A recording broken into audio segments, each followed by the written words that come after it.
মমতা বন্দ্যোপাধ্যায় ব্যক্তি হিসেবে মানে এদিকে আছে মমতা বন্দ্যোপাধ্যায় মানে পার্টি মমতা বন্দ্যোপাধ্যায় মানেই তৃণমূল, আর ওদিকে আছে একটা আস্ত সিপিআইএম, যেটা ওটাটা একটা পার্টি ঠিক কথাই, কিন্তু তার মধ্যে আবার একটা কেন্দ্রীয় কমিটি আছে, একটা রাজ্য কমিটি আছে, একটা পলিট ব্যুরো আছে, এত ধাপ, এত নেতা। বুদ্ধবাবু চাইলেও কি করতে পারেন, যা চেয়েছেন তাই কি করতে পারেন?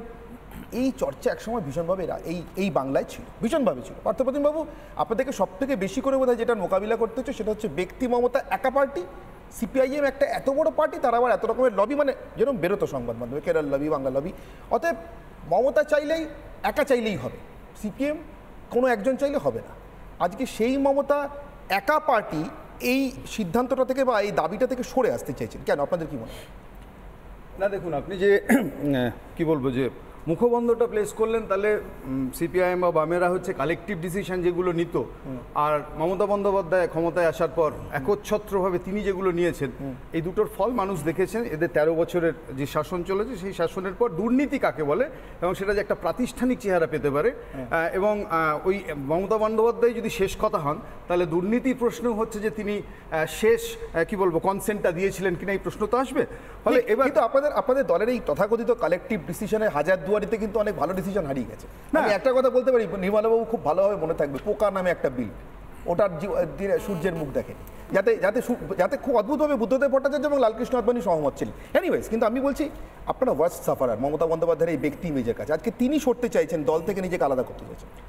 না, মমতা বন্দ্যোপাধ্যায় সরতে চাইছেন কি চাইছেন না সেটা তো সময় বলবে, কিন্তু যেটা ইম্পর্টেন্ট হচ্ছে যে এগুলো প্রত্যেকটাই কি হলো প্রচারের কৌশল। মানে এখন তো আবার আইপ্যাক ওদের কর্পোরেট সংস্থা ঠিক করে দেয় যে কোনটা কিভাবে চলবে।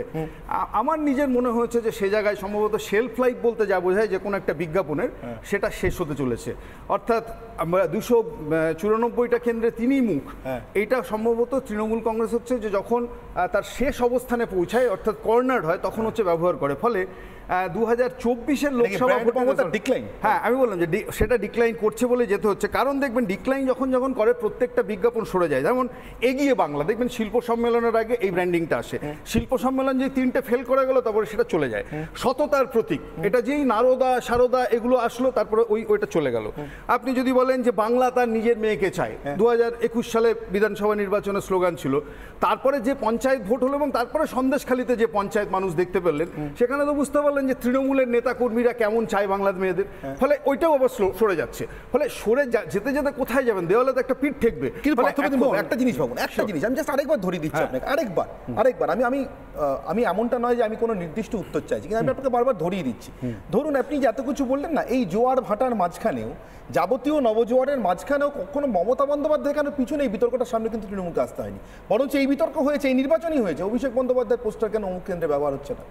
হতে পারে উপনির্বাচন, হতে পারে একটা গোটা কেন্দ্রের লোকসভার নির্বাচন, কিন্তু হচ্ছে না। কিন্তু মমতা বন্দ্যোপাধ্যায় কেন ব্যবহার হচ্ছে না, তার মুখ কেন ব্যবহার হচ্ছে না, এটা কিন্তু কখনো আসতে হয়নি। মমতা বন্দ্যোপাধ্যায় নিজেই এখন বলছেন মুখ নয়, প্রতীক দেখে ভোটিং, মানে নিজেই কি চাইছেন না তার মুখ, তিনিই প্রতীক, এটা ব্যবহার হোক। হ্যাঁ, কারণ আমি আপনাকে বলছিলাম যেটা সেটাকে কনক্লুড করলে ওদিকেই যাবেন, যে মমতা বন্দ্যোপাধ্যায়ের ইমেজ মুখ্যমন্ত্রী হিসেবে কখনো এভাবে কোয়েশ্চেন হয়নি যেটা গত 2-2.5 বছরে হয়েছে।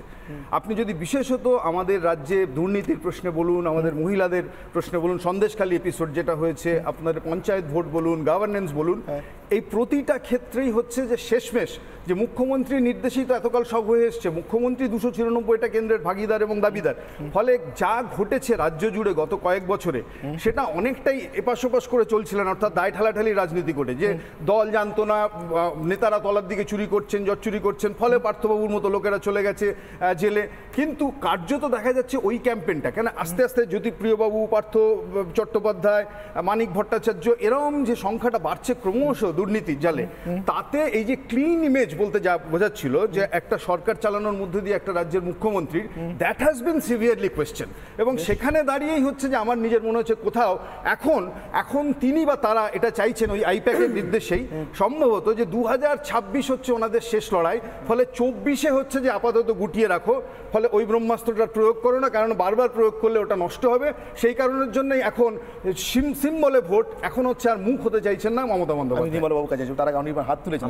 আমার একটা খুব আগ্রহ জানার পার্থদার কাছ থেকে, যে পার্থদা এত ভালো অ্যানালিসিস করলেন এবং তুমি যে প্রশ্নটা তুললে যে ডেমোক্রেটিক সেন্ট্রালিজম, তার যে স্ট্রাকচার, সেখান থেকে বুদ্ধবাবুর সিদ্ধান্ত নিতে পারা বা না পারার যে প্রশ্ন, এসিজেড আইন 2003 এই রাজ্যে পাশ হয়েছিল, 2005-এ পাস হয়েছিল, কংগ্রেস সরকার করেছিল ইউনিয়নে, মানে তার 2 বছর আগে একটি বামপন্থী সরকার, তারা শ্রমিক বিরোধী, এসইজেড কে শ্রমিক বিরোধী আমি বলছি না, সিপিআইএম এর নিজের পার্টি দলিলে ওই সরকার গঠন এই আইন পাস করার বহু আগে থেকে সেটা তাদের সেন্ট্রাল কমিটি বলে দিয়েছে যে এসইজেড হচ্ছে শ্রমিক বিরোধী আইন।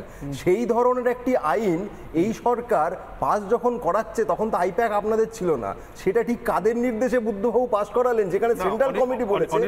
আমি আপনাকে বলবো আপনি আরেকটু পড়াশোনা করুন সিপিআইএম সম্পর্কে, কারণ এসইজেড যে এসইজেড কে বিরোধিতা করা হয়েছিল, আর এই রাজ্যে হচ্ছে এসইজেড বলতে ইনফোসিসকে যে জিনিস হচ্ছে যে করতে বলা হচ্ছিল এই দুটো জিনিস আমি আপনাকে বলছি অ্যাবসলিউটলি কংগ্রেস যে আইনটা প্রস্তাব করেছিল আর এই রাজ্যে বামফ্রন্ট সরকার যে আইন আনতে চলেছিল, ফলে এই দুটোর মধ্যে অনেক তফাৎ ছিল, এটা কোথাও এক ছিল না। ফলে এখানে রাজ্যে তথ্য প্রযুক্তি শিল্প গ্রো করানোর জন্য তাদের একটা প্যাকেজের মধ্যে দিয়ে যেতে হয়, তাদের কিছু পরিকাঠামোগত সুবিধা সার্ভিসেসের প্রয়োজন, তার জন্য এটার সাথে কখনো না, সেটার সাথে এসইজেড বললে যে ক্রাইম বলে যে চিত্রটা ভেসে ওঠে আমাদের চোখের সামনে, সেই এসইজেড এর মডেল আমি এখান থেকে সরাসরি আপনারা করতে চাইলেন নির্মল বাবু, এসইজেড হবে কিনা তার জন্য এখানে আমি যেটা বলে শুরু করেছেন, তার জন্য বুদ্ধবাবুকে কিন্তু অনেক দরজা ঘুরতে হয়েছে, কেউ স্বীকার করুন না করুন। আপনি জানেন, আপনি জ্যোতিবাবু যিনকে মহাকরণের নিউ ইকোনমিক পলিসি ঘোষণা করেন সেটা বিছিলেন, তো তার জন্য তাকে কি করতে হয়েছিল সেটাও আপনি জানেন। আমি তার মধ্যে এখন বলাতে চাইছেন কেন? না এক্স্যাক্টলি আমি ওটা বলতে চাইছি না, আমি ঠিক এটাই বলতে চাইছি। দেখুন এসইজেড তো হবে না, এর জন্য কিন্তু মমতাকে কোথাও ঘুরতে হয়নি। মমতা নিজে ঠিক করেছেন হবে না তো হবে না, সেই মমতা হঠাৎ করে প্রতীকে কেন যাচ্ছে? দেখুন আমি আপনাকে একটা কথা বলি, আমি জানি না এর জন্য আমি নিজে দায়ী কিনা, কারণ আমি একটা ন্যারেটিভ তৈরি করেছি আপনাদের চ্যানেলে যে লড়াইটা মোদি বনাম মমতা নয়, লড়াইটা মমতা বনাম শুভেন্দু। হয়তো মমতা বন্দ্যোপাধ্যায় সেটা পছন্দ করছেন, ঠিক আছে, কারণ শুভেন্দু অধিকারীর বিরুদ্ধে মমতা বন্দ্যোপাধ্যায়ের মুখটা দাঁড়ানো সেটা কোনোভাবেই উনি মানতে রাজি নন, কারণ উনি শুভেন্দু অধিকারীকে তৈরি করেছিলেন, নেত্রী ছিলেন, সব কিছু ছিলেন। আজকে যদি তার মুখটা আর এখানে চলে আসে তাহলে কর্মচারী আর মালিকের মুখ এসে যাচ্ছে, এটা ওর ধারণা, হয়তো সরে যেতে চান সেখান থেকে। তার থেকে বড় একটা কথা আছে, কারণ আমি আবারও বলছি লড়াইটা এখনো আমার ধারণা ভুল হতে পারে, শুভেন্দু অধিকারী বনাম মমতা বন্দ্যোপাধ্যায়, মোদি বনাম মমতা নয়, এটা এক। দ্বিতীয় জিনিস, শুভেন্দু অধিকারীর জন্য সরে যেতে চান তাহলে সেটা না না শুধু হতে পারে, শুধু নয়, মমতা বন্দ্যোপাধ্যায় কখনো শুধু কিছু করেন না। এবার আপনাকে আমি আসছি, ধরুন গ্রাম বাংলাটা শেষ হয়ে গেছে, ভোটগুলো সবকটা 33টা আসন মূলত গ্রাম বাংলা ঘুরে আর কিছুটা শহরতলি। এবার যেটা ঢুকছে, যে জায়গাটা ঢুকছে, যে 9টা আসন, সেখানে শহর এবং শহরতলি। এবার গ্রাম বাংলায় অনির্বাণ সিনহাকে কিংবা অনির্বাণ ভট্টাচার্যকে কিংবা নির্মলা মুখার্জিকে মুখ হিসেবে লোকে দেখে, সেখানে প্রতীক দেখে না। মমতা বন্দ্যোপাধ্যায়ের মুখটা সেখানে খুব ইম্পর্টেন্ট ছিল।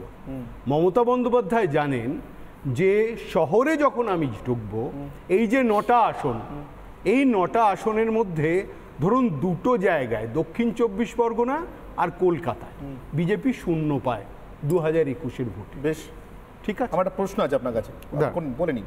এবার সেইখানে দাঁড়িয়ে মমতা বন্দ্যোপাধ্যায় একটা জিনিস খুব ভালোভাবে জানেন যে আমার মুখটা যতটা আসবে, কারণ এখানে লক্ষ্মীর ভাণ্ডার আছে, সব কিছুই আছে, কিন্তু গ্রামের মানুষের কাছে মমতার মুখটা যেভাবে যায়, প্রতীকটা সেভাবে যায় না। এটা আমরা সাধারণভাবে দেখেছি সব সময়। যখন বামফ্রন্ট জমানায় ছিল তখনও পার্টি কাজ করত, কিন্তু মুখ যেত জ্যোতিবাবু, বুঝলাম, মুখ যেত বুদ্ধবাবু, কিন্তু শহরে যখন আসতো সেটা কিন্তু পার্টি, আপনার ওই গণতান্ত্রিক কেন্দ্রিকতা, ডেমোক্রেটিক, যেগুলো আপনি জিজ্ঞেস করছিলেন, ওগুলো এখন ইরেলেভেন্ট হয়ে গেছে, ওগুলো নিয়ে আলোচনা করার কোনো প্রয়োজন নেই। কিন্তু বিষয়টা দাঁড়াচ্ছে মমতা বন্দ্যোপাধ্যায় খুব কনসিয়াসলি এটা এক্সিকিউট করলেন যে আমাকে ছেড়ে দিয়ে প্রতীক দেখুন।